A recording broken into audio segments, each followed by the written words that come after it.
Everyone, welcome to genic. तो पिछली class में हमने क्या पढ़ लिया था बेटा, एक्सपेक्टेड वैल्यू ऑफ एक्स, है ना, जो जिसको हम वेटेड एवरेज कहते हैं। तो हमें किसी रैंडम वेरिएबल को एक वैल्यू से सिग्निफाई करना हो तो that value would be the average value या एक्सपेक्टेड वैल्यू, है ना, वेटेड एवरेज वैल्यू या एक्सपेक्टेड वैल्यू, ठीक है ना। उससे हम सिग्निफाई करेंगे। उससे हमें बहुत सारी इंफॉर्मेशन मिलती थी। वो क्या सिग्निफाई करता था, उसका मतलब क्या है, जो आपके मिसकॉन्सेप्शन थे वो पॉइंट मैंने दूर कर दिए थे।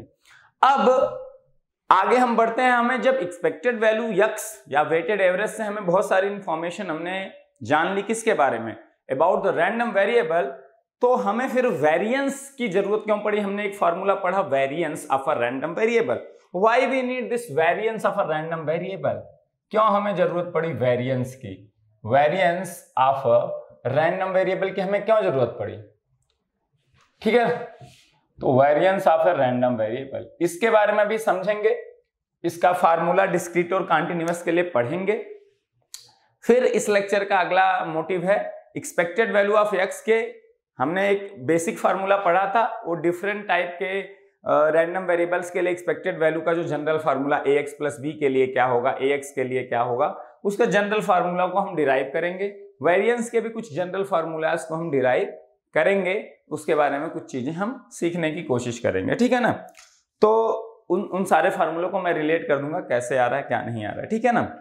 फिर उसके बाद हम जब ये वेरिएंस और एक्सपेक्टेड वैल्यू की सारी प्रॉपर्टीज पढ़ लेंगे, देन क्वेश्चन भी करेंगे हम। गॉसियन रैंडम वेरिएबल और यूनिफॉर्म रैंडम वेरिएबल के बारे में पढ़ेंगे, जो रह गए हैं कॉन्टिन्यूअस रैंडम वेरिएबल के टाइप्स में। डिस्क्रीट रैंडम वेरिएबल के टाइप्स तो हम पढ़ चुके थे, दो हमारे जो standard, Bernoulli and binomial, but यहाँ पे गॉसियन रह गया। उसके बाद गॉसियन पढ़ेंगे, क्योंकि वहां इस वेरिएंस और एक्सपेक्टेड वैल्यू ऑफ एक्स या मीन की बहुत जरूरत पड़ेगी। मीन वैल्यू भी बोलते हैं एक्सपेक्टेड वैल्यू ऑफ एक्स या मीन वैल्यू, है ना, उसको रिप्रेजेंट करते हैं म्यू से नॉर्मली, ठीक है।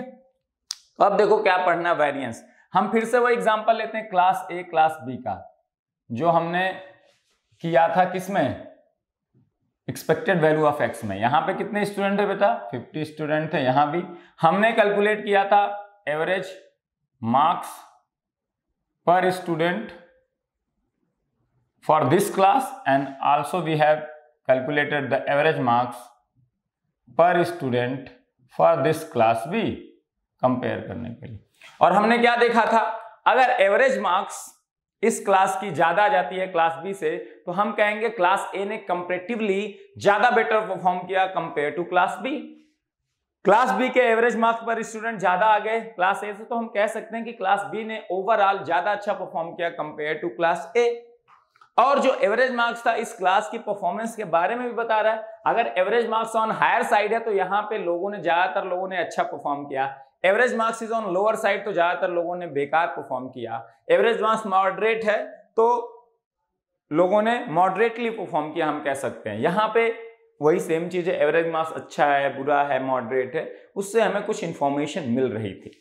अब देखो, अब अगली चीज आती है कि जब हमें एक्सपेक्टेड वैल्यू एक्स से ये सब इंफॉर्मेशन मिल गई, why we need to go for the variance of a random variable, why we need to go for the variance calculation, क्यों जरूरत पड़ी। अब देखो इसी एग्जांपल से समझते हैं। अब मान लो क्लास ए और क्लास बी के एवरेज मार्क्स पर स्टूडेंट दोनों के ऑलमोस्ट सेम आ गए। ऑलमोस्ट क्या मान लेते हैं, सेम आ गए। अब सेम आ गए तो क्या हम ये कह सकते हैं कि दोनों क्लास एक जैसी हैं, कह सकते हैं क्या, ये सोच के बताओ।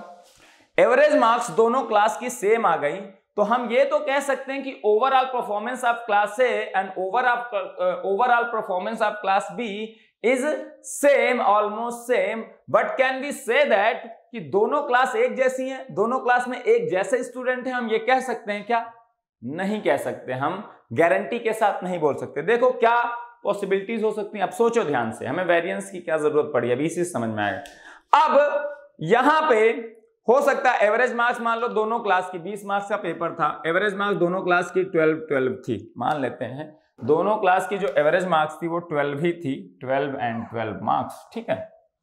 12 मार्क्स एवरेज मार्क्स थे दोनों क्लास के, आउट ऑफ 20, ठीक है।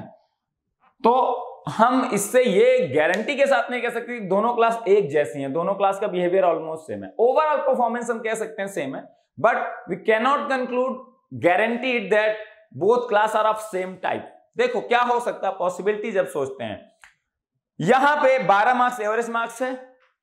अब हम अगर इस क्लास को क्या क्या पॉसिबिलिटी हो सकता है क्लास ए में कुछ लोगों ने 12 मार्क्स से बहुत ज्यादा मार्क्स पाए हो, मतलब 18-19 के रेंज में हो, है ना। 15-20 लोग ऐसे हो सकते हैं, 15-20 लोग ऐसे हो सकते हैं जो 12 मार्क्स से बहुत कम मार्क्स पाए हो, 1 2 3 पाए हो, और एवरेज बीच में आके 12 मार्क्स रह गया हो, ठीक है। क्लास बी में यह हो सकता है कि ज्यादातर लोग 12 मार्क्स के आसपास मार्क्स ही पाए हों, बहुत कम लोग होंगे जो 12 से थोड़ा सा ज्यादा पाए होंगे, बहुत कम लोग हैं जो 12 से थोड़ा कम पाए। तो यहां से क्या पता चल रहा है कि जो यहां पे हैं कुछ बच्चे बहुत अच्छा परफॉर्म किए हैं, कुछ बच्चे बहुत बेकार परफॉर्म किए हैं, और कुछ बच्चे इसी के आसपास मॉडरेटली परफॉर्म किए। यहां पे ज्यादातर बच्चे मॉडरेटली या एवरेज मार्क्स के आसपास परफॉर्म किए हैं, बहुत कम ही बच्चे हैं जो बहुत अच्छा परफॉर्म किए हैं, वो नंबर ऑलमोस्ट बहुत ही कम है। बहुत बुरा परफॉर्म करने वाले बच्चे भी बहुत कम है ना। तो ये दोनों क्लास में क्या है, डिफरेंस है ना। ये दोनों क्लास में क्या है, यहाँ पे कुछ बच्चे बहुत एक्सेप्शनली वेल किए हैं, कुछ बच्चे बहुत ही बेकार किए हैं, कुछ बच्चे ही हैं जो एवरेज परफॉर्म किए हैं। यहाँ पे ज्यादातर बच्चे एवरेज परफॉर्मेंस दिए हैं, बहुत कम बच्चे हैं जो ज्यादा बहुत अच्छा किए हैं, बहुत कम किए हैं, तो एवरेज इसी के आसपास है। यहाँ कुछ बहुत ज्यादा अच्छा कर दिए, कुछ बहुत बेकार कर दिए, तो एवरेज आउट आके यहीं पे मार्क्स आ गए, है ना। तो ये दोनों क्लास में क्या है, डिफरेंस है ना। तो हमें क्या जरूरत पड़ी, हम एवरेज मार्क्स जब निकाले तो उससे हम बहुत अच्छा कंपैरिजन नहीं कर पा रहे थे, बस हम इस कंक्लूजन पे पहुंच पा रहे थे कि दोनों क्लास की performance is almost same. But हम और ज्यादा अगर एनालिसिस करना चाहते हैं, दोनों क्लास की और ज्यादा कैरेक्टरिस्टिक जानना चाहते हैं, तो हमें क्या करना पड़ा, सारे बच्चे जो यहां हैं उनके मार्क्स को हमने एवरेज मार्क्स से कंपेयर किया। एवरेज मार्क्स से कौन ज्यादा पाया है, एवरेज मार्क्स से कौन कम पाया है, कितने लोग ज्यादा एवरेज मार्क्स से बहुत ज्यादा पाए हैं, कितने लोग एवरेज मार्क्स से बहुत कम पाए, कितने लोग एवरेज मार्क्स के क्या हैं, आसपास हैं। उस कंपैरिजन को करके हम कंक्लूड किए कि यहां पे कितने बच्चे बहुत अच्छा परफॉर्म किए, कितने बहुत बेकार किए, कितने एवरेज।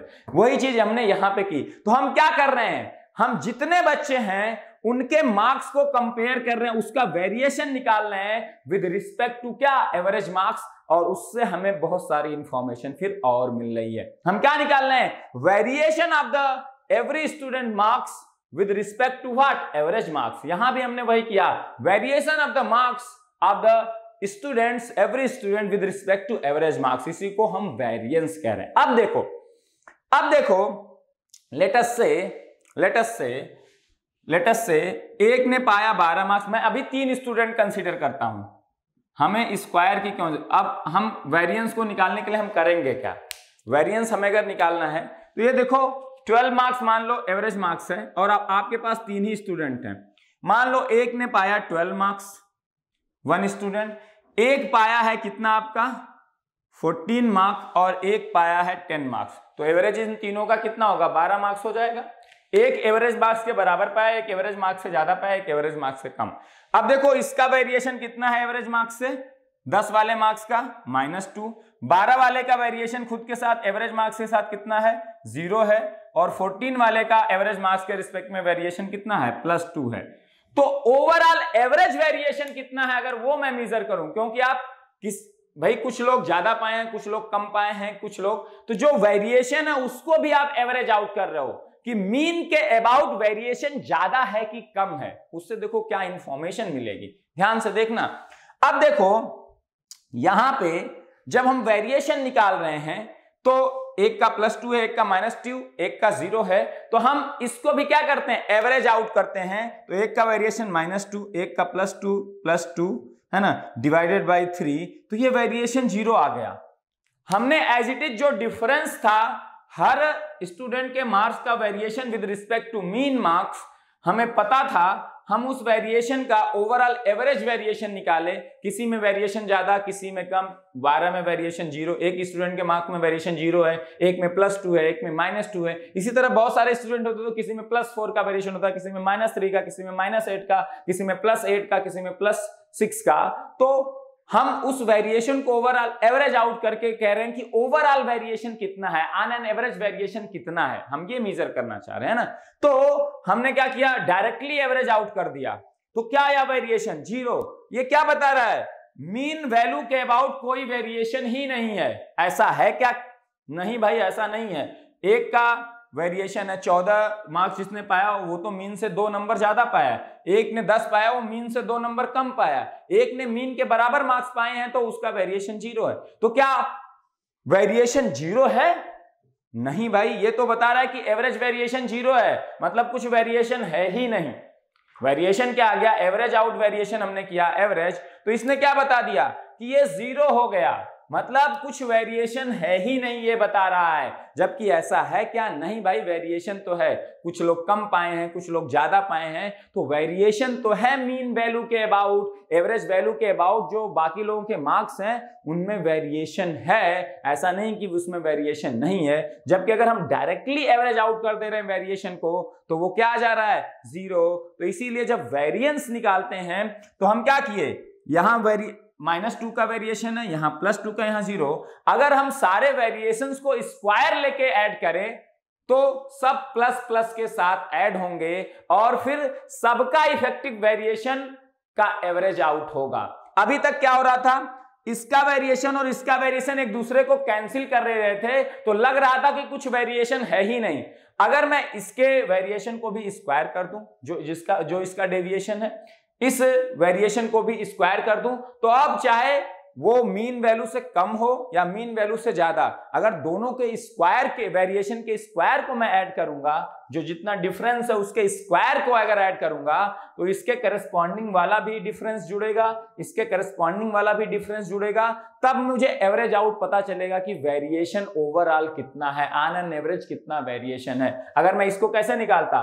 -2 का स्क्वायर प्लस 0 का स्क्वायर प्लस 2 का स्क्वायर डिवाइडेड बाई 3। तो आप देखो 4 + 4 8/3 का वेरिएशन। ये बता रहा है कि मीन वैल्यू के अबाउट जो बाकी लोगों के मार्क्स हैं उनमें वेरिएशन है।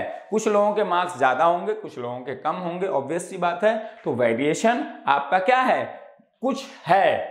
यहां पे क्या बता दे रहा था? वेरिएशन 0 है, जो कि पॉसिबल नहीं है। वेरिएशन तो हो ही रहा है मीन वैल्यू के अबाउट, कुछ लोगों के ज्यादा मार्क्स हैं, कुछ लोगों के कम। इसीलिए वेरिएंस कैलकुलेट करते वक्त हम सबका जो डिफरेंस है मीन वैल्यू से, उसके स्क्वायर को लेके एवरेज आउट करते हैं, तभी वो इफेक्टिवली सबके डिफरेंस का वहां पे इफेक्ट आता है। अदरवाइज माइनस वाला डिफरेंस और प्लस वाला डिफरेंस एक दूसरे को कैंसिल कर देंगे और लगेगा कोई वेरिएशन है ही नहीं। इसीलिए हम सबके क्या डिफरेंस को स्क्वायर कर देते हैं, ताकि माइनस वाला डिफरेंस है तो स्क्वायर होके वो भी, उसका भी इफेक्ट आ गया प्लस के साथ, और जो प्लस डिफरेंस है उसका भी इफेक्ट आ गया प्लस के साथ। अब ये एक दूसरे को कैंसिल आउट नहीं करेंगे तो सबका इफेक्ट आएगा और ओवरऑल हमें ऑन एन एवरेज कितना वेरिएशन है ये पता चल जाएगा। समझ में आई बात? इसलिए स्क्वायर करते हैं वेरिएंस निकालने के लिए। तो हम क्या कर रहे थे वेरिएंस निकालने के लिए?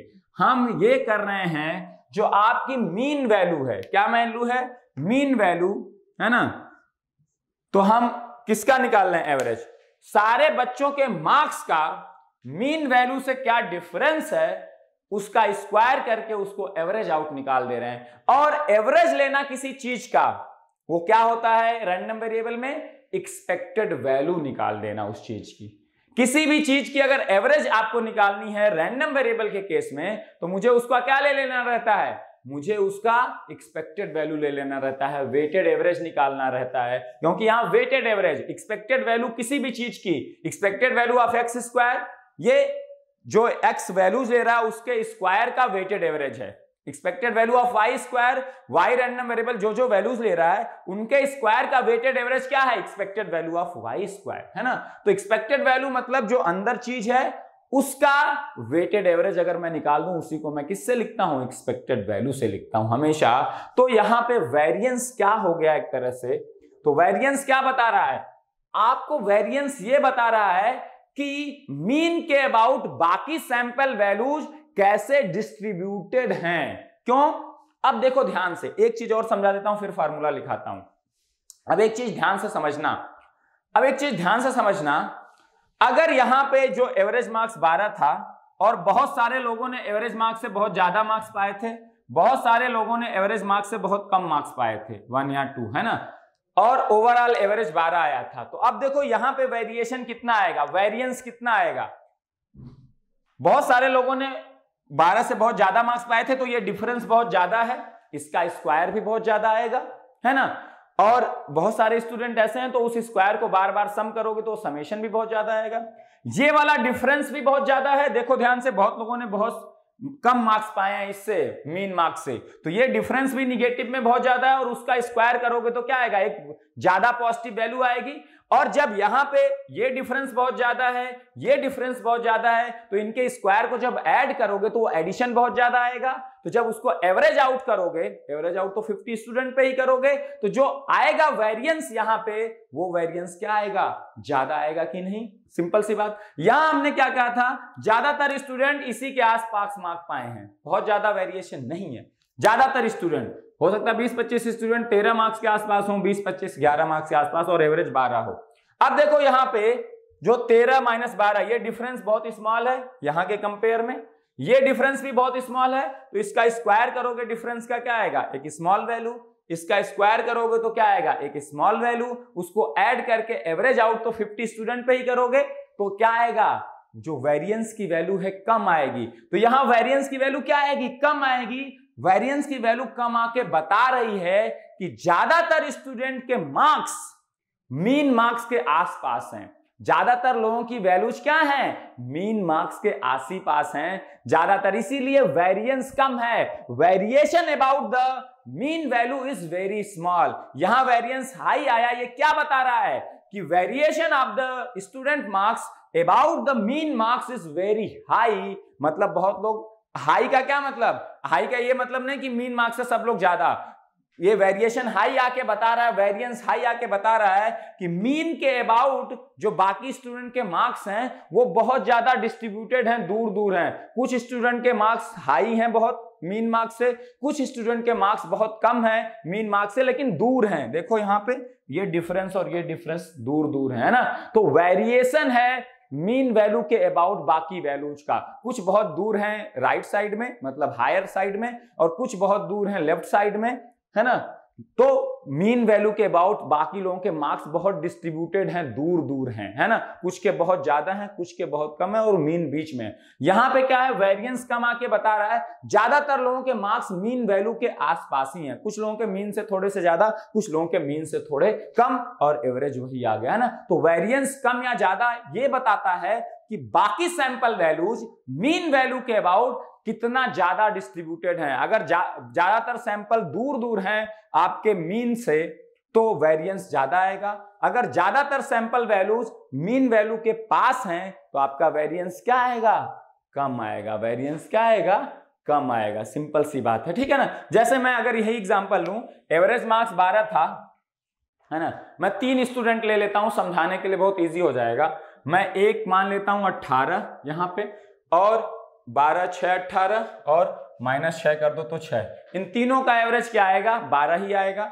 और दूसरी क्लास ए के लिए मैं 3 स्टूडेंट ले रहा हूं अभी, आपको मतलब समझाने के लिए कि वेरिएंस का मतलब क्या है, फिर मैं फार्मूला लिखने जाऊंगा, ठीक है ना।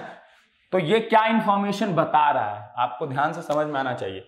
12 मार्क्स यहां पे भी हैं, मैं मान लेता हूं एक ने 11 पाया, एक ने 13, तो भी देखो अब इस केस में वेरिएंस अगर मैं निकालूं तो कितना आएगा। देखो ये +6, ये कितना है -6, और 12 के अबाउट तो कितना है 0। ये यहां क्या है +1, ये क्या है -1, और 12 के अबाउट क्या है 0। तो इस केस में वेरिएंस कितना आ गया, -6 का स्क्वायर प्लस 0 का स्क्वायर प्लस 6 का स्क्वायर डिवाइडेड बाई 3। तो ये आ गया 6 के 36, 6 के 36, ये आ गया 24। और दूसरे केस में -1 का स्क्वायर प्लस 0 का स्क्वायर प्लस 1 का स्क्वायर डिवाइडेड बाई 3, ये कितना आया 2/3। अब देखो दोनों केस में एवरेज मार्क्स सेम है 12, 3 ही स्टूडेंट हैं क्लास ए क्लास बी में, बट यहां variance is very high, here variance is very low. ये क्या बता रहा है कि जो स्टूडेंट 3 हैं ये वेरिएंस बता रहा है कि उनके मार्क्स मीन मार्क्स से बहुत ज्यादा दूर दूर हैं। ये वेरिएंस यही बता रहा है, वेरिएशन बहुत ज्यादा है मीन के अबाउट सैंपल वैल्यूज का, या जो स्टूडेंट के मार्क्स हैं वो मीन वैल्यू से बहुत दूर हैं, बहुत ज्यादा डेविएटेड हैं, वेरिएंस हाई है, उनसे बहुत दूर दूर हैं ये वैल्यूज, है ना। देखो 12 से 18 ये दूर है, और ये वेरिएंस कम क्या बता रहा है कि ज्यादातर स्टूडेंट के मार्क्स, जो स्टूडेंट के मार्क्स हैं वो किसके पास में है, मीन वैल्यू के पास में है, मीन से बहुत ज्यादा दूर नहीं है। तो वेरिएंस जब हाई होता है तो आप ये रैंडम वेरिएबल के केस में सोचिए, अगर वेरिएंस हाई आया तो मीन के अबाउट बाकी सैंपल वैल्यूज दूर दूर है मीन से, इसीलिए वेरिएंस हाई आ रहा है। और अगर ज्यादातर सैंपल वैल्यूज मीन वैल्यू के पास में है तो वेरिएंस कम आएगा, क्योंकि जो डिफरेंस होगा मीन वैल्यू से, अगर सैंपल वैल्यूज मीन के पास है मैक्सिमम सैंपल वैल्यूज, तो मीन से डिफरेंस कम आएगा, उसका स्क्वायर भी कम होगा, फिर उसको एवरेज आउट करेंगे तो भी कम आएगा। अगर ज्यादातर सैंपल वैल्यूज मीन से दूर हैं तो उनका डिफरेंस ज्यादा है मीन से, उसका स्क्वायर करोगे तो वो ज्यादा आएगा, और ज्यादा आएगा तो उसका एवरेज आउट करोगे तो भी ज्यादा आएगा, तो वेरिएंस ज्यादा होगा। तो वेरिएंस ये इंफॉर्मेशन दे रहा है कि ज्यादातर लोगों के मार्क्स क्या है, मीन मार्क्स के पास है या मीन मार्क्स से दूर दूर हैं, ये चीजें बता रहा है। तो ये भी एक क्या है, परफॉर्मेंस इंडेक्स है। तो आप एवरेज मार्क्स से कुछ परफॉर्मेंस इंडेक्स निकाले, कुछ इंफॉर्मेशन निकाले, फिर जो इंफॉर्मेशन आपको एवरेज मार्क्स निकाल के नहीं पता चल रही थी उसको आपने वेरिएंस निकाल के निकाला, आप और एक लेवल अंदर चले गए और इंफॉर्मेशन खोद के निकाले बाय कैलकुलेटिंग द वेरिएंस। इसी तरह से वेरिएंस क्या है, सेकेंड ऑर्डर मोमेंट, क्योंकि स्क्वायर आ गया। इसी तरह से थर्ड ऑर्डर मोमेंट निकालोगे cube, fourth order moment fourth power 4 हो जाएगी, फिफ्थ ऑर्डर मोमेंट पावर 5 हो जाएगी, सिक्स्थ ऑर्डर मोमेंट पावर 6 हो जाएगी, nth ऑर्डर मोमेंट, इसको मोमेंट कहते हैं, nth order moment. First order moment जो एक्सपेक्टेड वैल्यू ऑफ x जो मीन वैल्यू थी, सेकंड ऑर्डर मोमेंट मतलब स्क्वायर का टर्म में कैलकुलेशन करो, थर्ड ऑर्डर मोमेंट मतलब क्यूब की टर्म में कैलकुलेशन करो एक्सपेक्टेड वैल्यू की, फोर्थ ऑर्डर मतलब 4। तो जितने हायर ऑर्डर मोमेंट आप कैलकुलेट करते हो वो आपको उसी की और कैरेक्टरिस्टिक के बारे में और अंदर की नॉलेज देता है, और उस नॉलेज से आप बहुत सारी चीजें डिपिक्ट कर पाते हो, बहुत सारे कैरेक्टरिस्टिक को जान पाते हो उस रैंडम वेरिएबल के बारे में। इसलिए variance, expected value, third order, fourth order moment पढ़ते हैं। लेकिन हमारे केस में वेरिएंस और एक्सपेक्टेड वैल्यू ये दोनों बहुत वैल्यूएबल हैं, क्योंकि बहुत सारी इंफॉर्मेशन इन्हीं से मिल जाती हैं। तो इन दोनों को अगर अच्छे से आप एनालिसिस कर लिए तो बहुत सारी चीजें तो ऐसे ही बता दोगे। थर्ड और फोर्थ जाओगे तो और छोटी छोटी इंफॉर्मेशन निकल के आएंगे, ठीक है ना।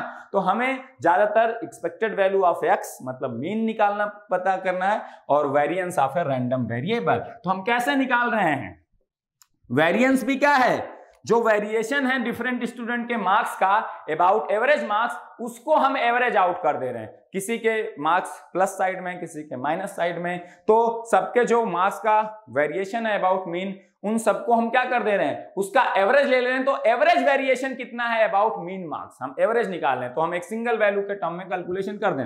हम ये थोड़ा करेंगे 1000 स्टूडेंट है तो हर स्टूडेंट के मार्क का वेरिएशन मार्क करते रहेंगे कि कितना है मीन से, एक का 10 मार्क्स ज्यादा है, एक का 20 मार्क्स ज्यादा है, एक का 30 मार्क्स, हम 1000 का डेटा लिखते रहेंगे तो हो गया, उसके बारे में कहां से कोई, तो हम उसको क्या कर दे रहे हैं, उस वेरिएशन को ओवरऑल एवरेज आउट कर दे रहे हैं 1000 स्टूडेंट पे। किसी का ज्यादा वेरिएशन है मीन मार्क्स से, किसी का कम, किसी का निगेटिव में बहुत ज्यादा, किसी का पॉजिटिव में बहुत ज्यादा। तो हम इस ओवरऑल का एवरेज आउट ले रहे हैं कि ओवरऑल वेरिएशन कितना है on an average mean marks के अबाउट एक स्टूडेंट के मार्क का।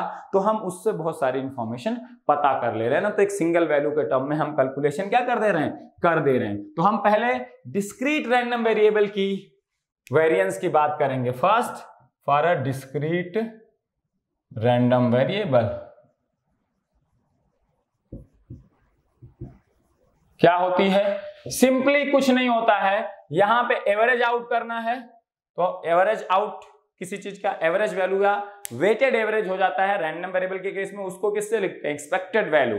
किसका, जो आपका रैंडम वेरिएबल एक्स कोई वैल्यू अज्यूम कर रहा है तो उस वैल्यू का डिफरेंस कितना है, किससे, मीन वैल्यू से। तो डिफरेंस कितना कैसे निकालोगे, रैंडम वेरिएबल एक्स कोई वैल्यू ले रहा है, उसका डिफरेंस किससे, मीन से। हम यही तो निकाल रहे थे। और जो ये डिफरेंस आया हम इसका क्या कर दे रहे हैं, स्क्वायर कर दे रहे हैं, ताकि जो निगेटिव डिफरेंस और पॉजिटिव डिफरेंस है दोनों का हमें इफेक्ट दिख पाए। नहीं तो दोनों एक दूसरे के इफेक्ट को कैंसिल करके ओवरऑल वेरिएशन को बता दे रहे हैं कि 0 है भाई, कुछ वेरिएशन ही नहीं है, फिर तो मतलब ही नहीं हुआ इसको कैलकुलेट करने का ना। तो हम क्या कर दिए, इसको स्क्वायर कर दिए, ताकि एक्स माइनस म्यू अगर निगेटिव आए तो उसका स्क्वायर, उसका इफेक्ट दिखे डिफरेंस का। एक्स माइनस म्यू पॉजिटिव है तो उसका स्क्वायर भी पॉजिटिव, तो इफेक्ट दिखे। तो हम इसको लिखते हैं expected value of x minus mu का square. Expected value of random variable x था mean, expected value of x minus mu, mu क्या है, mean of the random variable, और ये कोई एक कांस्टेंट वैल्यू होगी, एवरेज वैल्यू होगी, mu is a constant, obvious सी बात है, expected value of a random variable is a constant value, mu is a constant, यहाँ एक्स क्या है, रैंडम वेरिएबल, ये रैंडम वेरिएबल एक्स ये क्या रिप्रेजेंट कर रहा है कि रैंडम वेरिएबल एक्स को और random variable x different values ले सकता है ना, ठीक है। तो हम इससे इसको एवरेज आउट करने के लिए हमने एक्सपेक्टेड वैल्यू निकाल लिया। तो डिस्क्रीट रैंडम वेरिएबल है, हम इसको कैसे निकालेंगे कि -∞ टू +∞, यहां समेशन हो जाता है, और देखो क्या होता है, अब देखो रैंडम वेरिएबल एक्स, ध्यान से देखना, रैंडम वेरिएबल एक्स आपका कोई वैल्यू के राइट फ्रॉम -∞ टू +∞, कोई इंटीजर वैल्यू ले सकता है विद प्रोबेबिलिटी, क्या प्रोबेबिलिटी x = k, यही तो होता है पीएमएफ भाई। डिस्क्रीट रैंडम वेरिएबल -∞ से इंफिनिटी में कोई integer value, sample value assume कर सकता है विद प्रोबेबिलिटी दिस। तो अगर random variable x k value assume कर सकता है विद प्रोबेबिलिटी x = k, तो x माइनस म्यू का स्क्वायर है ना, ये क्या वैल्यू अज्यूम कर सकता है। अगर रैंडम वेरिएबल x के वैल्यू अज्यूम करने की प्रोबेबिलिटी क्या है, प्रोबेबिलिटी x = k, तो random variable x minus mu भी क्या है, एक रैंडम चीज ही है, क्योंकि इसमें म्यू तो एक कांस्टेंट है लेकिन कैपिटल X क्या है, रैंडम, तो x माइनस म्यू भी तो क्या हो गया, एक रैंडम चीज ही हो गई। तो अगर x लेता है k value with probability x = k, तो x माइनस म्यू क्या लेगा, स्क्वायर तो छोड़ ही दो, x माइनस म्यू क्या वैल्यू लेगा, स्क्वायर ही रहने दो। x अगर k वैल्यू ले रहा है प्रोबेबिलिटी x = k, तो k x माइनस म्यू का स्क्वायर क्या वैल्यू लेगा, k माइनस म्यू का square with probability x = k लेगा कि नहीं। Genic Prime is the new features by Genic Education where you will get 450+ video series questions explanation, Prime Facebook group for doubt solving, assignments, live sessions and many more. If you are interested then visit website and join quickly. For any query call on 9837933283. भाई जो probability x की k लेने की है वही probability x minus mu के square की k minus mu square value लेने की हो जाएगी कि नहीं, क्योंकि जैसे x k लेगा वैल्यू वैसे ही x माइनस म्यू स्क्वायर क्या हो जाएगा, k माइनस म्यू का स्क्वायर। तो x की जो k लेने की प्रोबेबिलिटी है वही k माइनस म्यू स्क्वायर की प्रोबेबिलिटी है, वही प्रोबेबिलिटी है कि नहीं। क्या कहा आपने, x जैसे k वैल्यू लेगा तो k वैल्यू लेने की प्रोबेबिलिटी मुझे पता है, प्रोबेबिलिटी x = k है ना, पीएमएफ से पता होगा मुझे कि k वैल्यू लेने की क्या प्रोबेबिलिटी है। जैसे x k वैल्यू लेगा x माइनस म्यू का स्क्वायर कौन सी वैल्यू ले लेगा, k माइनस म्यू का स्क्वायर, म्यू तो कांस्टेंट है, जैसे x ने k वैल्यू लिया तो x माइनस म्यू का स्क्वायर वैल्यू लेगा k माइनस म्यू स्क्वायर। तो k माइनस म्यू स्क्वायर की वैल्यू लेने की प्रोबेबिलिटी क्या है, यही तो है प्रोबेबिलिटी x = k, क्योंकि k minus mu square value कब अज्यूम किया x माइनस म्यू स्क्वायर ने, जब x ने k वैल्यू अज्यूम किया, तो x माइनस म्यू स्क्वायर की x माइनस म्यू स्क्वायर को k minus mu square value assume करने की प्रोबेबिलिटी क्या है, वही है जो x की k वैल्यू अज्यूम करने की प्रोबेबिलिटी है, क्योंकि x जब k अज्यूम करेगा तभी x माइनस म्यू का square k minus mu square value assume करेगा। तो x की जो k अज्यूम करने की प्रोबेबिलिटी है वही x माइनस म्यू स्क्वायर की k minus mu square value assume करने की प्रोबेबिलिटी है। और एक्सपेक्टेड वैल्यू आप किसी चीज की कैसे निकालते हो, कैसे निकालते थे, हम कुछ नहीं करते थे, जो वैल्यू है और उसकी प्रोबेबिलिटी है करेस्पॉन्डिंग प्रोबेबिलिटी से मल्टीप्लाई करते जाओ उस वैल्यू को और ऐड करते जाओ, है ना, बस वही होता था। हम क्या कहते थे, 1 वैल्यू ले रहा है विद प्रोबेबिलिटी 1/4 तो 1 × 1/4, 2 वैल्यू ले रहा है विद प्रोबेबिलिटी 1/2 2 × 1/2, इस तरह से जो वैल्यू ले रहा है और जो उसकी करेस्पॉन्डिंग प्रोबेबिलिटी है मल्टीप्लाई करते जाओ, ऐड करते जाओ। तो यहाँ क्या है, k minus mu square value ले रहा है, अगर x k वैल्यू ले रहा है तो x माइनस म्यू स्क्वायर की एक्सपेक्टेड वैल्यू निकालनी है। तो जब x k वैल्यू लेगा तो x माइनस म्यू स्क्वायर कौन सी वैल्यू लेगा, k माइनस म्यू का स्क्वायर, और k माइनस म्यू का स्क्वायर वैल्यू लेने की प्रोबेबिलिटी क्या है, प्रोबेबिलिटी x = k। तो इसको मल्टीप्लाई करते जाओ, ये वैल्यू लिया उसने k minus mu square with this probability, तो जो वैल्यू लिया विद जो प्रोबेबिलिटी मल्टीप्लाई करते जाओ, और ऐसे जितने सारे सैंपल हैं सब पे ये वैल्यू मल्टीप्लाइड विद प्रोबेबिलिटी करते जाओ और सबको क्या करते जाओ, ऐड करते जाओ, आपको क्या निकल आएगा, the variance of the random variable, nothing but the variance of the random variable आ जाएगा, सिंपल सी बात है। क्लियर हुआ इतना बात, समझ में आया? ठीक है ना। इसी तरह से निकालेंगे, कुछ करने की जरूरत ही नहीं है, कुछ करने की जरूरत नहीं। जैसे आप लेट से ये ले लो 1 2 3, एक ले लो रैंडम वेरिएबल x, है ना, इसकी प्रोबेबिलिटी कितनी है 1/4, इसकी 1/4 है, इसकी लेट से 1/2 है। ठीक है ना। थोड़ा सा सिंपल कर देते हैं यार, 1/3 एंड 1/3, सबकी प्रोबेबिलिटी इक्वल ले लेते हैं। तो एक्सपेक्टेड वैल्यू ऑफ x क्या आएगा, या जिसको हम म्यू कहते हैं, क्या आएगा 1 × 1/3 प्लस 2 × 1/3 प्लस 3 × 1/3, यही तो होता है। तो क्या आ जाएगा 1 + 2 + 3/3, 2 आ गया।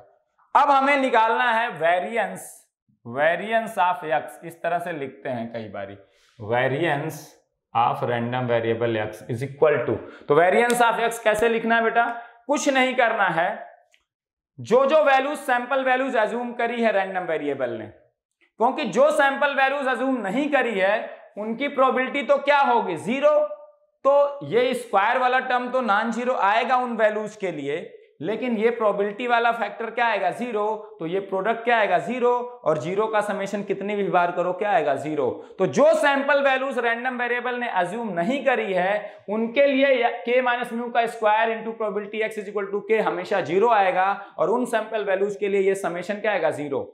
जो सैंपल वैल्यूज जिसने अज्यूम करी हैं उन्हीं के लिए k - mu square into probability x = k non zero आ सकता है, और उन्हीं का फिर समेशन क्या करेगा एग्जिस्ट करेगा। ठीक है ना। तो हमें कुछ नहीं करना है, क्या करना है, पहली वैल्यू ली, उसका किससे random variable mean value mu से डिफरेंस कितना है 1 - 2, कितना -1 का स्क्वायर, है ना। किस वैल्यू को लिया था आपने 2 से डिफरेंस 1 को, और 1 वैल्यू की प्रोबेबिलिटी कितनी थी 1/3, तो 1/3 प्लस 2 लिया, 2 का डिफरेंस 2 से कितना 0 इंटू इसकी प्रोबेबिलिटी 1/3, 2 - 2 0, 0 का स्क्वायर इंटू 1/3 प्लस 3 का डिफरेंस 2 से 1, 1 का स्क्वायर इंटू इसकी प्रोबेबिलिटी 1/3, है ना।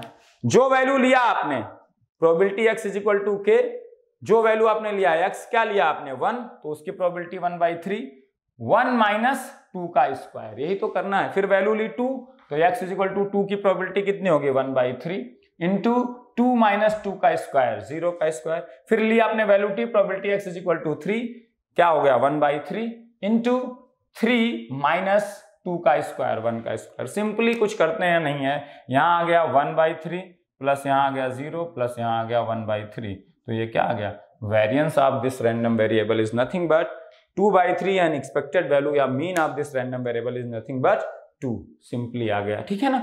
सिंपल सा क्वेश्चन यहां से सॉल्व हो गया। समझ में आई बात, इतना क्लियर, फार्मूला एकदम क्लियर, कैसे यूज करना आपको समझ में आ गया होगा।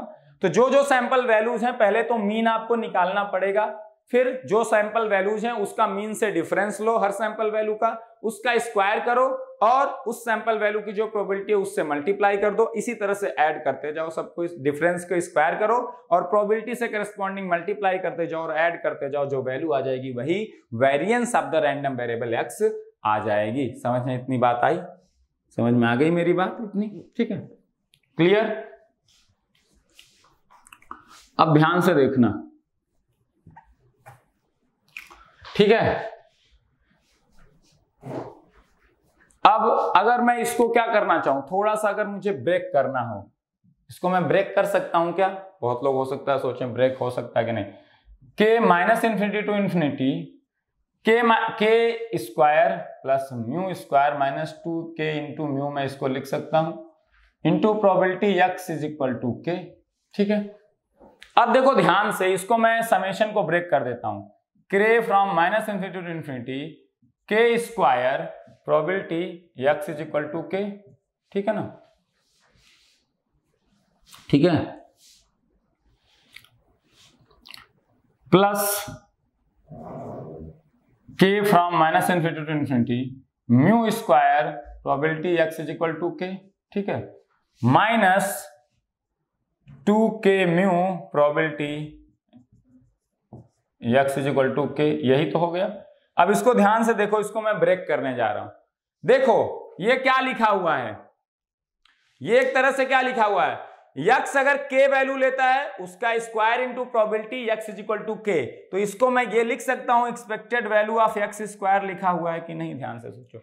Expected value of x square क्या होगा, और K from minus infinity to infinity, expected value of x square क्या होगा, जो जो सैंपल वैल्यूज एक्स ले रहा है उन सैंपल वैल्यूज का स्क्वायर मल्टीप्लाइड बाई प्रोबेबिलिटी और ऐसे सारी वैल्यूज का समेशन करते जाओ, यही तो क्या हो गया, एवरेज वैल्यू या weighted average value of square of the random variable, यही तो हुआ। ये क्या है, के स्क्वायर। जब हम यहां क्या लिखते थे, यक्स के वैल्यू ले रहा है और probability x is equal to के, तो हम क्या कहते थे, एक्सपेक्टेड वैल्यू ऑफ यक्स।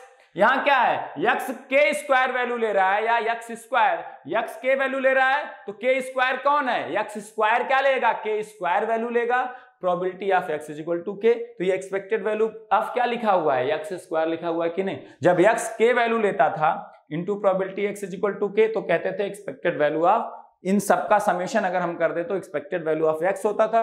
यहां एक्स अगर के वैल्यू ले रहा है तो हमने क्या किया, k square into probability x is equal to k, मतलब क्या हो गया, ये एक्स स्क्वायर क्या एज्यूम करेगा, के स्क्वायर वैल्यू अगर एक्स के वैल्यू एज्यूम कर रहा है मल्टीप्लाइड बाय दैट प्रोबेबिलिटी, और ऐसे सारे सैंपल वैल्यूज का स्क्वायर करना है और प्रोबेबिलिटी से मल्टीप्लाई करके ऐड कर देना है। तो आप वेटेड एवरेज किसका निकाल रहे हो, square of the random variable का निकाल रहे हो, है ना। तो expected value of x square, यहां से देखो म्यू स्क्वायर तो कांस्टेंट वैल्यू है, कॉमन आ गई, k from minus infinity to infinity probability x is equal to k, ठीक है, प्लस माइनस माइनस देखो 2 म्यू कॉमन आ गया क्योंकि 2 म्यू के का फंक्शन नहीं है, ठीक है ना। अंदर कौन रहेगा, जो के का फंक्शन रहेगा, k from minus infinity to infinity k probability x is equal to k, ये आ गया, ठीक है। अब देखो यहां से expected value of x square plus ये देखो म्यू स्क्वायर, ये क्या कह रहा है, के फ्रॉम माइनस इन्फिनिटी से इन्फिनिटी जितनी वैल्यूज हैं उन सभी वैल्यूज को अज्यूम करने की जो प्रोबेबिलिटी है उन सभी प्रोबेबिलिटीज का क्या समेशन, तो ये एक तरह से किसका समेशन है, all the sample values of, जो रैंडम वेरिएबल जितनी सैंपल वैल्यूज अज्यूम कर रहा है उन सभी की प्रोबेबिलिटी का समेशन, मतलब पूरे सैंपल स्पेस की प्रोबेबिलिटी का समेशन, और वो हमेशा कितना होता है, 1 होता है कि नहीं। K from minus infinity to infinity probability x is equal to k आएगा, के क्या आएगा, 1 आएगा कि नहीं। अभी देख लो 1 2 3 जो लिया था उसमें 1/3 1/3 1/3 1/3 प्लस 1/3 प्लस 1/3 कितना आ जाता है, 1। तो यक्स जितने सैंपल वैल्यूज ले रहा है right from minus infinity to infinity उन सभी की प्रोबेबिलिटी का समेशन, मतलब पूरे सैंपल स्पेस की प्रोबेबिलिटी का समेशन वो हमेशा 1 होता है, प्लस 1 आ गया। यहां देखो -2 म्यू, ये क्या लिखा हुआ है, एक्सपेक्टेड वैल्यू ऑफ एक्स लिखा हुआ है कि नहीं, देखो ध्यान से। Random variable x k value ले रहा है with probability x is equal to के, तो x जो वैल्यू ले रहा है मल्टीप्लाइड बाय उसकी प्रोबेबिलिटी, और ऐसे सारी वैल्यू जितनी हैं उनको मल्टीप्लाई करके समेशन करते जाओ, यही क्या होता है, वेटेड एवरेज होता है। तो ये क्या लिखा हुआ है, ये लिखा हुआ है मीन या एक्सपेक्टेड वैल्यू ऑफ x। अब ध्यान से देखो, expected value of x square plus mu square minus expected value of x को म्यू कह रहा है तो -2 म्यू स्क्वायर, तो यहां से कितना आ गया, expected value of x square minus mu square बचा, या वेरिएंस का एक फार्मूला आपने पढ़ा होगा, expected value of x square है ना माइनस म्यू, म्यू किसको कहते हैं, एक्सपेक्टेड वैल्यू ऑफ एक्स इसका होल स्क्वायर। तो expected value of x square का एक्सपेक्टेड वैल्यू निकालो और एक्सपेक्टेड वैल्यू ऑफ एक्स निकालो, उसका स्क्वायर कर दो, इन दोनों का डिफरेंस ले लो, यही होता है variance of a random variable, है ना। और expected value of x square को क्या कहते हैं, सेकेंड ऑर्डर मोमेंट कहते हैं। Expected value of x square कैसे निकालोगे, k square into probability of x is equal to k, ऐसे सारे सैंपल वैल्यूज को स्क्वायर करो, करस्पॉन्डिंग प्रोबेबिलिटी से मल्टीप्लाई करो और ऐड कर दो, एवरेज आउट कर दो, उसी को वेटेड एवरेज करो क्योंकि प्रोबेबिलिटी से मल्टीप्लाई करो, तो वो हो जाएगा expected value of x square. समझ में आ गई बात, यहां से ये प्रूफ हो गया, ठीक है ना, समझ में आई बात, क्लियर। तो इसको कहते हैं variance of a random variable. अब ये मैं रब कर दे रहा हूं, आप नोट कर लेना, ठीक है। तो ये वेरिएंस हो गया। अब इसी वेरिएंस को हम कॉन्टिन्यूअस रैंडम वेरिएबल में लेते हैं, फिर उसको भी निकाल लेते हैं क्या होगा, ठीक है, कॉन्टिन्यूअस रैंडम वेरिएबल। फिर हम प्रॉपर्टीज पढ़ेंगे किसकी, आपके एक्सपेक्टेड वैल्यू एक्स की, कि ax प्लस बी का मीन वैल्यू क्या होता है, एक्सपेक्टेड वैल्यू क्या होता है, ax का क्या होता है ना, सारी चीजें पढ़ेंगे। वेरिएंस क्या होगा ax प्लस बी का, ax का क्या होगा, वो सारी चीजें निकालेंगे, है ना। कंटीन्यूअस रैंडम वेरिएबल के केस में क्या होगा ये, तो हमें किसका वेरिएंस ऑफ x निकालना है। ये अब यहाँ x क्या है, एक कंटीन्यूअस रैंडम वेरिएबल, तो हम हमेशा क्या निकालते हैं, जो वैल्यूज ले रहा है रैंडम वेरिएबल, जितने सारी वैल्यूज ले रहा है उसका मीन से डिफरेंस और उनका स्क्वायर कर देंगे उस डिफरेंस का, फिर जो डिफरेंस सबका डिफरेंस किया उनका स्क्वायर कर दिया, फिर उनको एवरेज आउट कर देना ताकि उस डिफरेंस का हमें एवरेज वैल्यू पता चल जाए कि सारी वैल्यूज आपके मीन वैल्यू के अबाउट कितनी दूर दूर तक है, कितनी पास पास। तो वेरिएंस कम आया तो वैल्यू, ज्यादातर sample values are closer to the mean value, variance ज्यादा आया तो ज्यादातर वैल्यूज क्या हैं, दूर दूर हैं आपके क्या, मीन से। दूर का होना मतलब हायर साइड में भी दूर हो सकती हैं और लोअर साइड में मतलब माइनस साइड में भी दूर हो सकते हैं ना, मतलब पीछे हो सकती है मीन से ज्यादा भी हो सकती है ना। तो ये देखो कैसे निकालेंगे। अब देखो इसका फार्मूला क्या हो जाएगा, हमने पिछले क्लास में पढ़ा था, x अगर स्मॉल x वैल्यू एज्यूम कर रहा है कंटीन्यूअस रैंडम वेरिएबल में, और ये स्मॉल x कैसा है, एक कंटीन्यूअस इंडिपेंडेंट वेरिएबल है जो -∞ से इन्फिनिटी कोई वैल्यू ले सकता है, जबकि डिस्क्रीट रैंडम वेरिएबल कोई इंटीजर रियल नंबर ही ले सकता है, जबकि continuous random variable can take any value between -∞ to +∞। उसी वैल्यू को हम किससे रिप्रेजेंट कर रहे हैं, एक स्मॉल x वैल्यू से रिप्रेजेंट कर रहे हैं। ये स्मॉल x -∞ से इन्फिनिटी के बीच में कोई भी नंबर हो सकता है, इंटीजर नॉन इंटीजर बोथ, जबकि डिस्क्रीट रैंडम वेरिएबल में x -∞ से इन्फिनिटी के बीच में जितने इंटीजर वैल्यूज पॉसिबल है उसी में से कोई कुछ वैल्यूज ले सकता है, सारी वैल्यूज अज्यूम कर सकता है, सबकी अलग अलग प्रॉपर्टी हो सकती हैं। कुछ वैल्यू अज्यूम करेगा जिनकी प्रोबेबिलिटी होगी, बाकी वैल्यू अज्यूम नहीं करेगा तो उनकी प्रोबेबिलिटी क्या होगी, 0 होगी, ठीक है ना। तो यहाँ पे random variable x small x value assume कर रहा है, इसकी प्रोबेबिलिटी क्या होती थी अप्रोक्सीमेटली, मैंने बताया था पिछली क्लास में ये होती थी। तो अब बताओ x माइनस म्यू स्क्वायर, ये अगर x वैल्यू अज्यूम कर रहा है विद दिस प्रोबेबिलिटी तो x minus mu square assume करेगा x minus small x minus mu square value with क्या प्रोबेबिलिटी, यही प्रोबेबिलिटी होगी कि नहीं।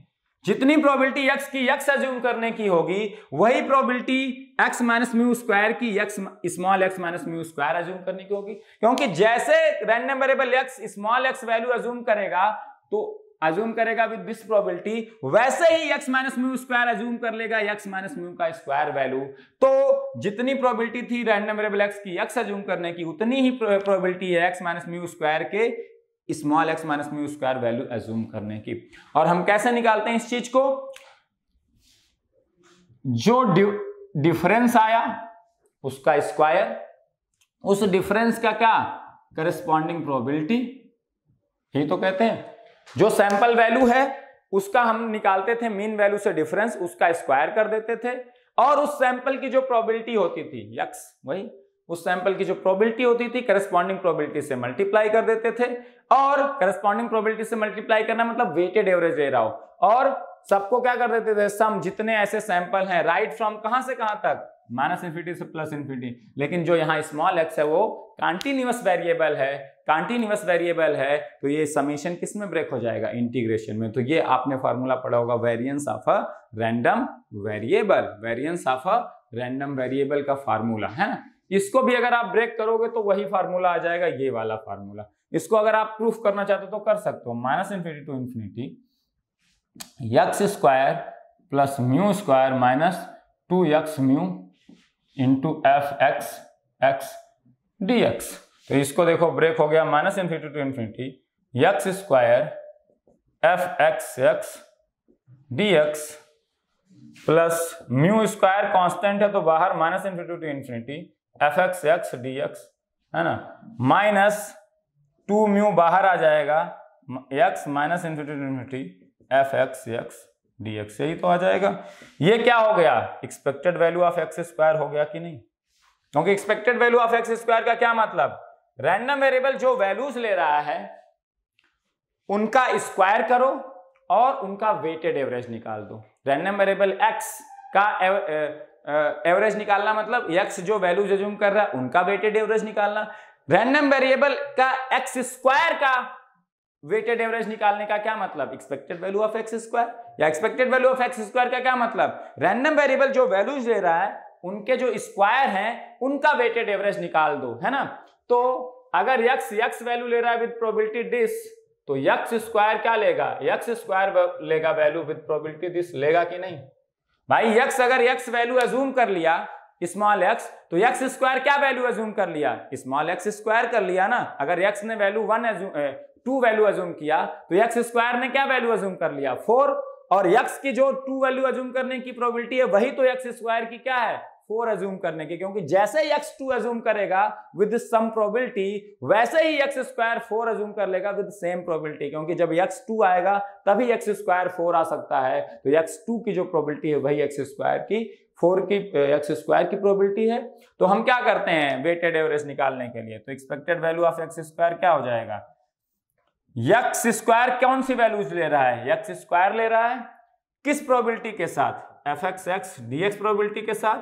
तो x स्क्वायर जो वैल्यूज ले रहा है वो x स्क्वायर वैल्यू ले रहा है ना। एक सैंपल वैल्यू उसकी क्या है, x स्क्वायर वैल्यू ले रहा है विद दिस प्रोबेबिलिटी, तो जो वैल्यू ले रहा है मल्टीप्लाइड बाय प्रोबेबिलिटी, जो जितने सारे सैंपल हैं उनके सभी के साथ ऐसा करो जो वैल्यू मल्टीप्लाइड बाय प्रोबेबिलिटी और समेशन कर दो, तो समेशन यहाँ इंटीग्रेशन हो गया, वही क्या होती है एक्सपेक्टेड वैल्यू होती है ऑफ x स्क्वायर। तो x स्क्वायर fx dx है ना। तो माइनस इन्फिनिटी से x स्क्वायर माइनस इन्फिनिटी से प्लस इन्फिनिटी जो भी वैल्यूज अज्यूम कर सकता है वो सारी वैल्यूज है ना, x स्क्वायर fx dx है ना, सिंपल सी बात है। क्लियर हो गया है, minus infinity x square fx dx, ठीक है ना। जो भी values random variable x square assume कर सकता है, x स्क्वायर भी एक रैंडम वेरिएबल हो गया है ना, वो x square small x square के टर्म में वैल्यूज अज्यूम कर रहा है विद दिस प्रोबेबिलिटी, तो x स्क्वायर ये वैल्यू अज्यूम कर रहा है विद दिस प्रोबेबिलिटी। जितनी सारी ऐसी वैल्यूज है माइनस इन्फिनिटी से इन्फिनिटी जो अज्यूम कर सकता है, उन सब का वैल्यूज अज्यूम करना मल्टीप्लाइड बाय प्रोबेबिलिटी, उन सब का समेशन कर दो, यही वेटेड एवरेज निकाल आता। तो ये होगा, तो देखो ये मैंने सही लिखा है, प्लस म्यू स्क्वायर इनटू, अब आपने ये पढ़ा था क्या था, fx dx क्या, fx cdf क्या होता था, minus infinity to x fx dx से होता था।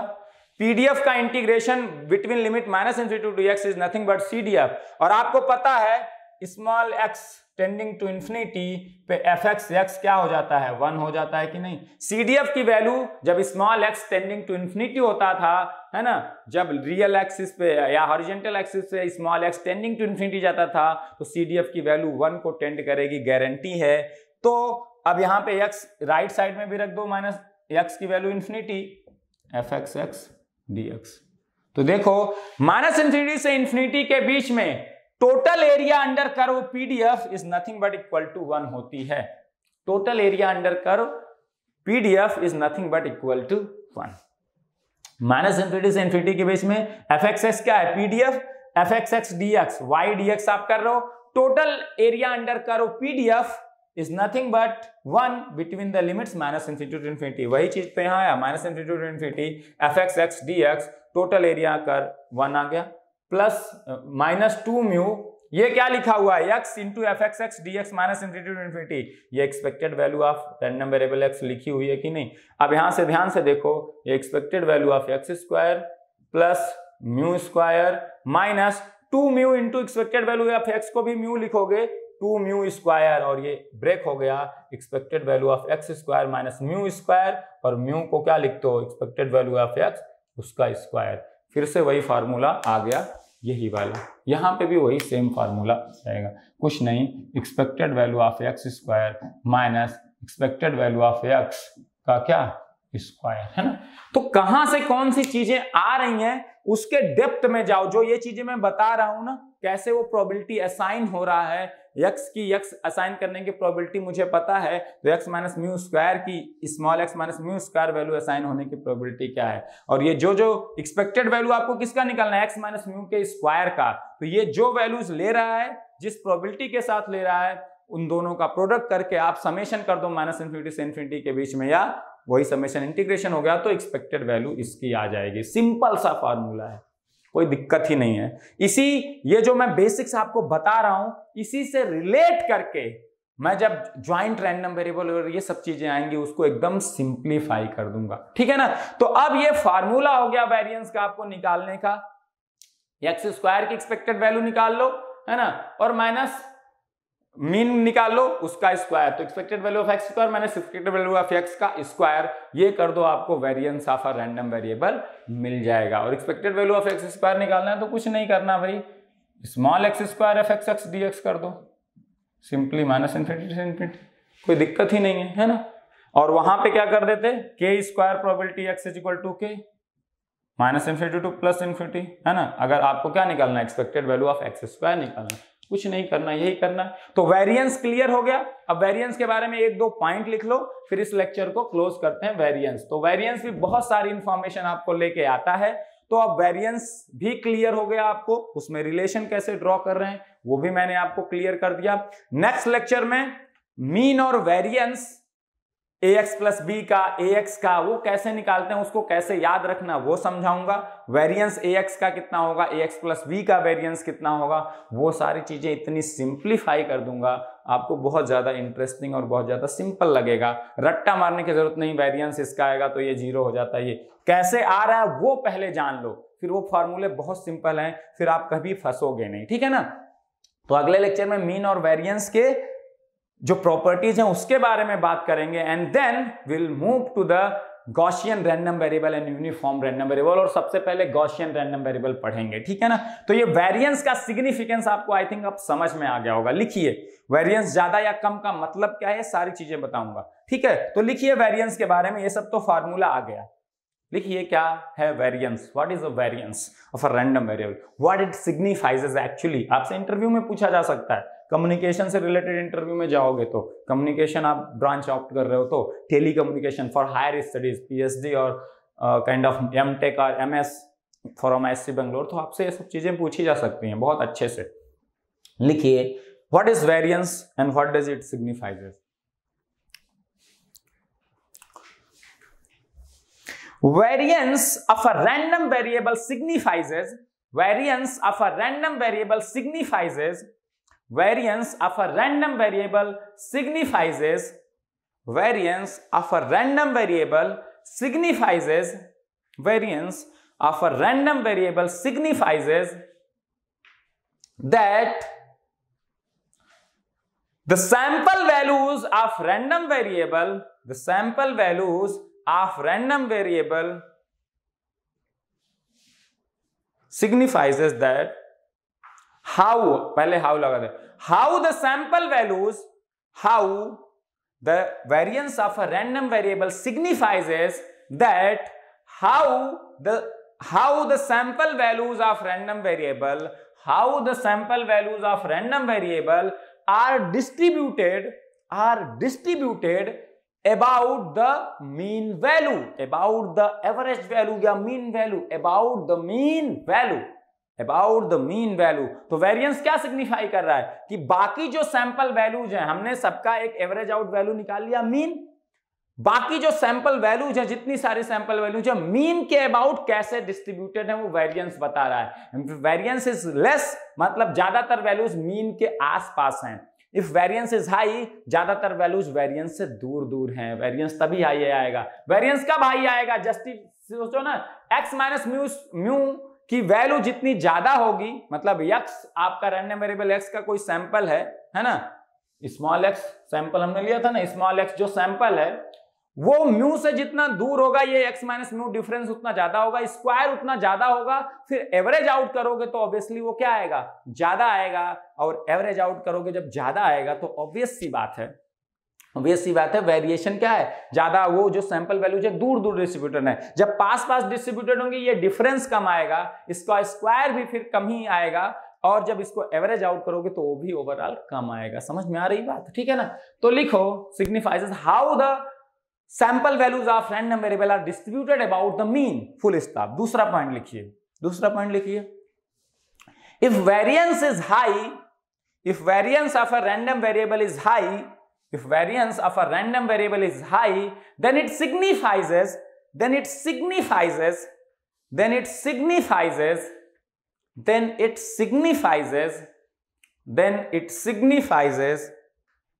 that the sample values are away most of the sample values। इस तरह से लिखो, ऐसा नहीं कि सारे, ज्यादातर सैंपल वैल्यूज अगर दूर दूर हैं तो वेरिएंस ओवरऑल हाई आएगा। If variance is high then it signifies that most of the sample values are away from the mean value. अब इसको जब गॉसियन में देखेंगे तो गॉसियन कर्व फ्लैटन होता जाएगा जैसे जैसे वेरिएंस हाई करते जाएंगे, वहां पे भी इस चीज को फिर से समझेंगे वेरिएंस को, और जितना वेरिएंस कम होता जाएगा उतना कर्व शार्प होता जाएगा आपका किसका, गॉसियन का। तो गॉसियन में इस चीज को और एनालाइज करेंगे, और गॉसियन तो सबसे ज्यादा important exam point of view से देख के आपको बहुत सारी चीजें पता चल जानी चाहिए, ये सब एनालिसिस से लेके जा रहे, ठीक है ना। अब दूसरा पॉइंट लिखिए, if variance of a random variable is small, if variance of a random variable is small, then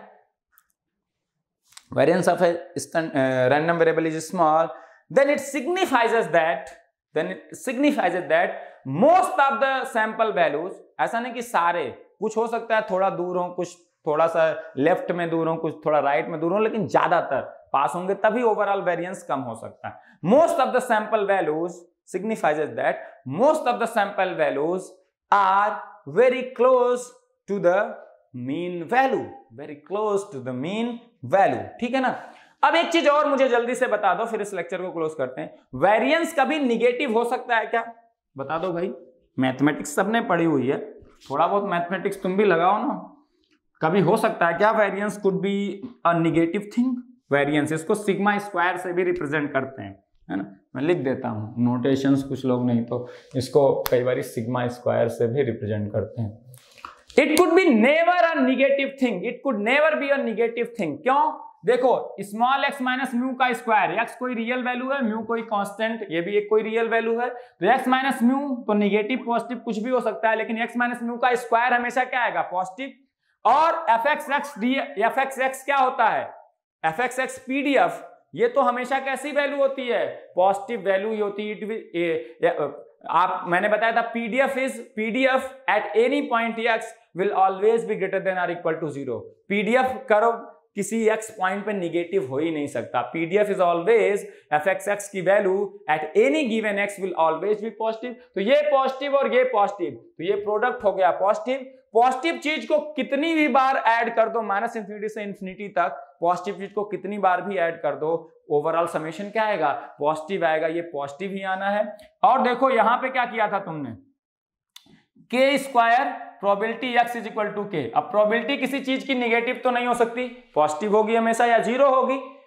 और k स्क्वायर, k कोई रियल नंबर है, रियल इंटीजर नंबर है, निगेटिव नंबर भी हो सकता है, k पॉजिटिव इंटीजर भी हो सकता है, निगेटिव इंटीजर, लेकिन k स्क्वायर हमेशा क्या आएगा, पॉजिटिव।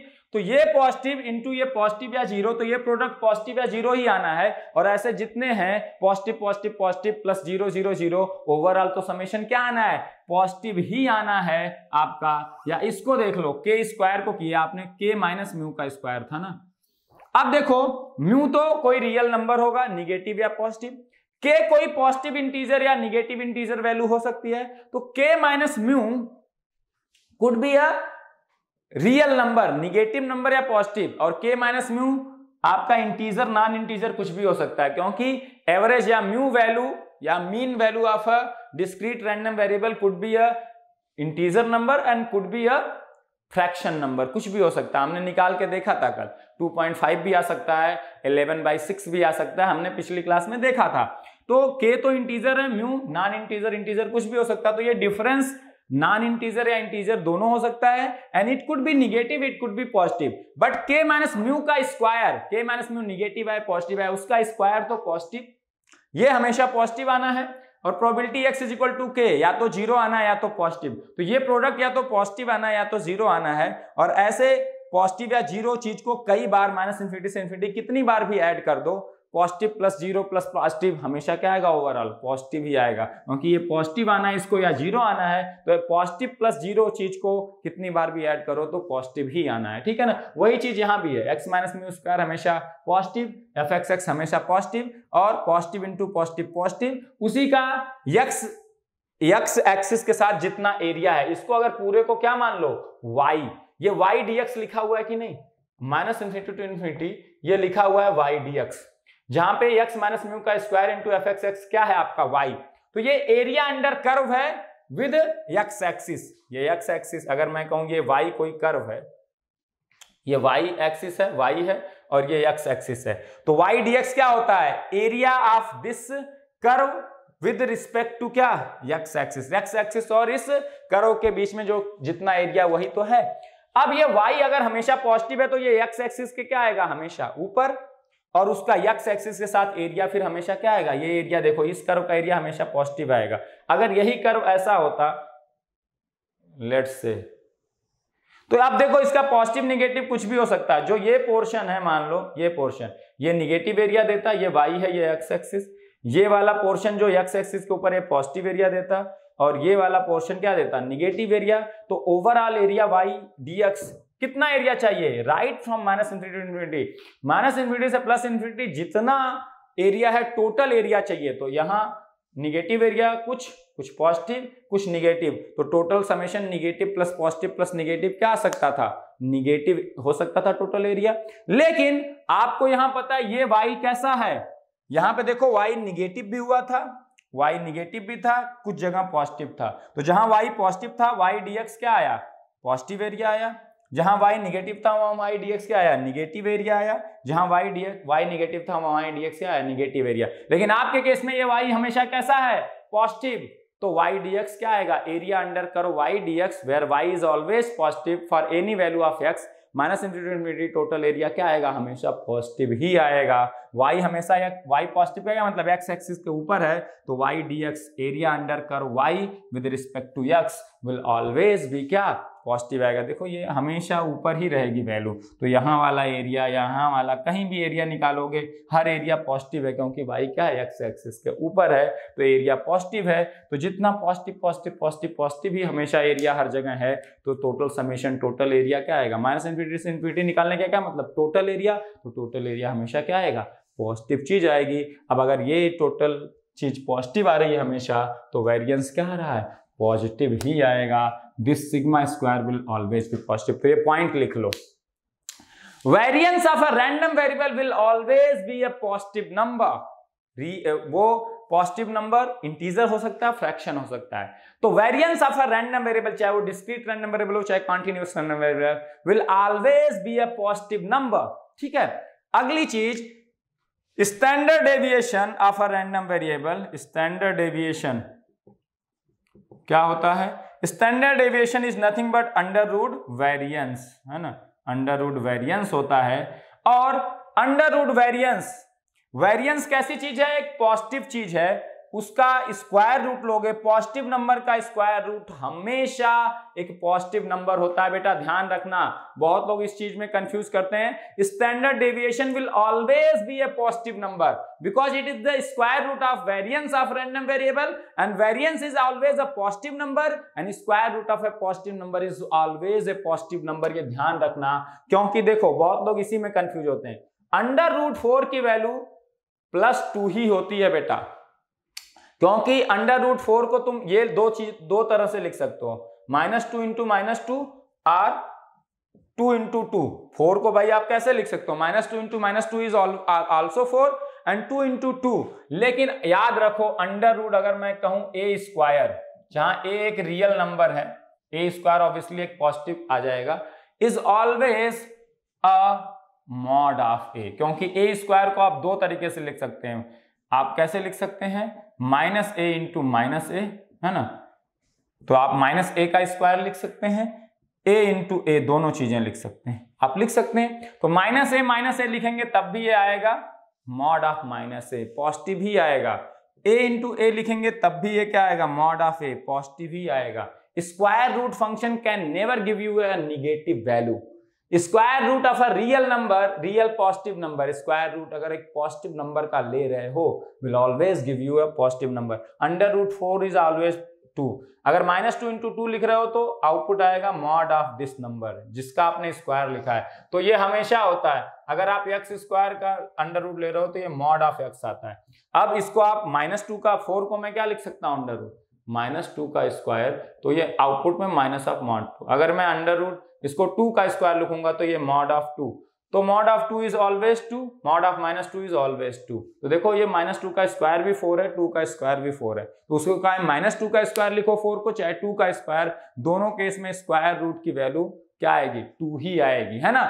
जब आप ये करते हो, देखो आप जो पढ़े हो मैथमेटिक्स थोड़ा सा गलत, x square is equal to 4, जब इक्वेशन सॉल्व करते हो तो ये x स्क्वायर की वजह से यहां प्लस माइनस लग जाता है, ना कि स्क्वायर रूट फंक्शन की वजह से प्लस माइनस लगता है। बेटा ध्यान रखना, x स्क्वायर अगर 4 है तो x is equal to plus minus under root 4, क्योंकि आपको पता है प्लस नंबर का स्क्वायर भी सेम नंबर आता है और माइनस नंबर का स्क्वायर भी सेम आता है, इसीलिए x square is equal to 4 के 2 रूट होंगे। चाहे मैं प्लस नंबर का स्क्वायर करूं तब भी मुझे यही नंबर मिल जाएगा, चाहे मैं माइनस नंबर का स्क्वायर करूं तब भी यही नंबर मिल जाएगा। तो ये जो प्लस माइनस साइन आ रहा है वो इस स्क्वायर की वजह से आ रहा है, इस अंडर रूट फंक्शन की वजह से नहीं आ रहा है। अंडर रूट 4 अभी भी क्या बाहर निकाल रहा है, 2, इसीलिए इस इक्वेशन का सोल्यूशन आप देते हो x is equal to plus minus 2।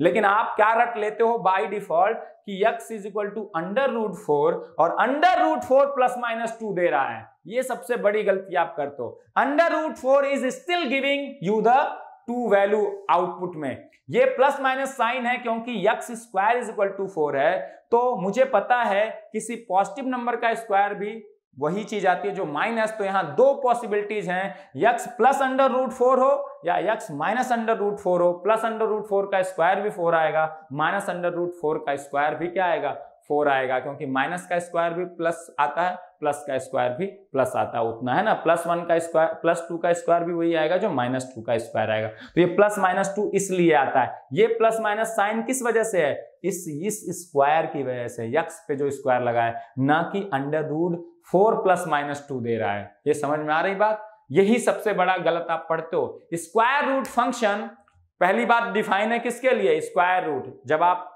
Minus number के लिए जाओगे तब तो आप कॉम्प्लेक्स प्लेन में चले जाओगे। हम एक रियल स्क्वायर रूट फंक्शन की बात कर रहे हैं, एक रियल डोमेन में, तो हम स्क्वायर रूट किसका निकाल पाते हैं, एक पॉजिटिव नंबर का, क्योंकि निगेटिव नंबर जैसे आएगा वो कॉम्प्लेक्स में चले जाएगा, अंडर रूट -1 होता है। तो एक पॉजिटिव नंबर का जब भी आप स्क्वायर रूट लेते हो तो हमेशा एक पॉजिटिव नंबर देता है। अब आप स्क्वायर रूट में क्या करते हो कि भाई अब 4 है तो उसको -2 का स्क्वायर भी मैं लिख सकता हूं और उसको 2 का स्क्वायर भी, दोनों चीजें लिख सकता हूं। तो क्या बाहर आएगा, ये -2 इंटू -2 है, उसी में से एक बाहर आता है। यहाँ 2 इंटू 2 है, उसी में से बाहर आता है। स्क्वायर रूट फंक्शन क्या आता है, एक ही चीज अगर 2 बार लिखी हो तो उसी में से एक बाहर आ जाएगा, यही तो करता है। लेकिन क्या बाहर करता है, वो हमेशा जिस चीज का आपने स्क्वायर लिखा, अगर x स्क्वायर है तो मॉड x बाहर करता है, क्या मॉड ऑफ -2 बाहर करेगा। यहाँ 2 का स्क्वायर लिखो हो तो मॉड ऑफ 2, दोनों चीजें क्या है, mod of -2 is 2 and mod of 2 is also 2। तो अंडर रूट 4, ये भी अंडर रूट 4 ही है, 4 है। 4 को 2 तरीके से लिखा था अंडर रूट 4 को, दोनों केस में सेम आउटपुट क्या आएगा, 2 ही आएगा। तो वेरिएंस जब एक पॉजिटिव नंबर है तो standard deviation is nothing but under root of variance, उसी को हम सिग्मा कहते हैं। ये भी क्या आएगा, एक पॉजिटिव नंबर आएगा, हमेशा ध्यान रखना, है ना। कोई अगर स्टैंडर्ड डेविएशन निगेटिव दे दिया तो गलत दिया है, ठीक है, लिख लो। Standard deviation will always be a positive number. Positive number, integer और फ्रैक्शन कुछ भी हो सकता है, वेरिएंस भी इंटीजर या फ्रैक्शन कुछ भी हो सकता है, लेकिन होगा हमेशा पॉजिटिव, है ना। वेरिएंस कुड भी 0, देखेंगे किस केस में 0 आएगा, लेकिन निगेटिव नहीं हो सकता, पॉजिटिव ही होगा। 0 तो पॉजिटिव नेगेटिव कुछ भी नहीं, उसको पॉजिटिव मान लो नेगेटिव मान लो, कुछ फर्क नहीं पड़ता। 0 को भी आप पॉजिटिव में ले सकते हो, क्योंकि 0 से कोई फर्क नहीं पड़ता आपको, है ना, तो उसको इतना टेंशन लेने की जरूरत नहीं। तो standard deviation is also always a positive number. तो कुछ लोग, शाणे लोग ये कह सकते हैं कि भाई सिग्मा स्क्वायर अंडर रूट है तो सर तो प्लस माइनस आ जाएगा सर, है ना सर, है ना।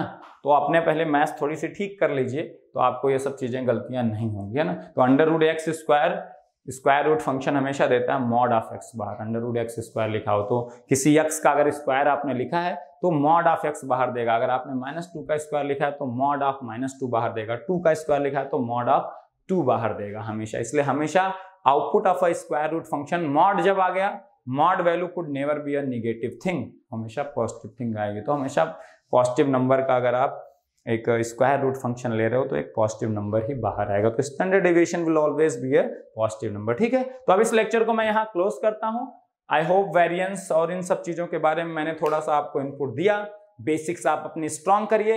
नेक्स्ट लेक्चर में मीन और वेरिएंस की प्रॉपर्टीज, ax प्लस b का मीन कैसे आ रहा है, ax का कैसे आ रहा है, वो जो बताऊंगा तरीका, वो तरीका अगर आप याद रख लोगे तो चाहे 2 रैंडम वेरिएबल आ जाए, चाहे 3 रैंडम वेरिएबल, आप इजीली फार्मूला देख सकते हो, डिराइव कर सकते हो एक लाइन में।